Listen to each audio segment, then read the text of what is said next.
ஏன்னா நான் வந்து மகாநதி லெவலுக்கு யோசிச்சுட்டு வந்தேன். ஆனா இது வந்து அவங்களுக்கும் முன்னாடி வந்த ஸ்டோரி அப்படிங்கறனால, ஏன்னா இவங்களுக்கும் முன்னாடி இவரு தான் ஃபர்ஸ்ட் சூப்பர் ஸ்டார் அப்படின்னு கேள்விப்பட்டேன். ஸோ அதனால என்னால கனெக்ட் ஆக முடியல.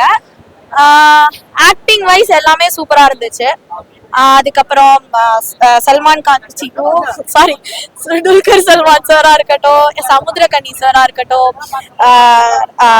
ராணா சாரா இருக்கட்டும், எல்லாருமே சூப்பரா பண்ணாங்க. எஸ்பெஷலி ராணா சார் வந்து இது வந்து டிக்யூ மூவி கிடையாது, ராணா சார் மூவி தான். ஏன்னா செகண்ட் ஹாஃப் ஃபுல்லா அவரே எடுத்துட்டாரு.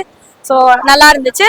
அண்ட் ஆர்ட் டைரக்ஷன் வைஸ் எல்லாமே சூப்பரா இருந்துச்சு. அதாவது மூவிஸ் எடுக்க எனக்கு ரொம்ப பிடிக்கும், டைரக்ஷன் எனக்கு ரொம்ப பிடிக்கும். அந்த ஃபீல்டுல இருந்து வரவங்களுக்கு இது சூப்பரா இருக்கும். ஏன்னா இது வந்து அந்த பிளாக் அண்ட் ஒயிட் மூவி அப்படிங்கறனால அவங்க வந்து ஷூட்டிங் ஸ்பாட்லயே வந்து அந்த மாதிரி கேமராஸ், அப்புறம் அந்த ரீல்ஸ் எடுத்து கட் பண்ணி அந்த எடிட்டிங் பண்றதா இருக்கட்டும், அது எல்லாமே சூப்பரா இருந்துச்சு. எக்ஸலண்டா இருந்துச்சு. ஒரு பாயிண்ட் கூட அவங்க மிஸ் பண்ணாம பக்காவா எடுத்திருந்தாங்க.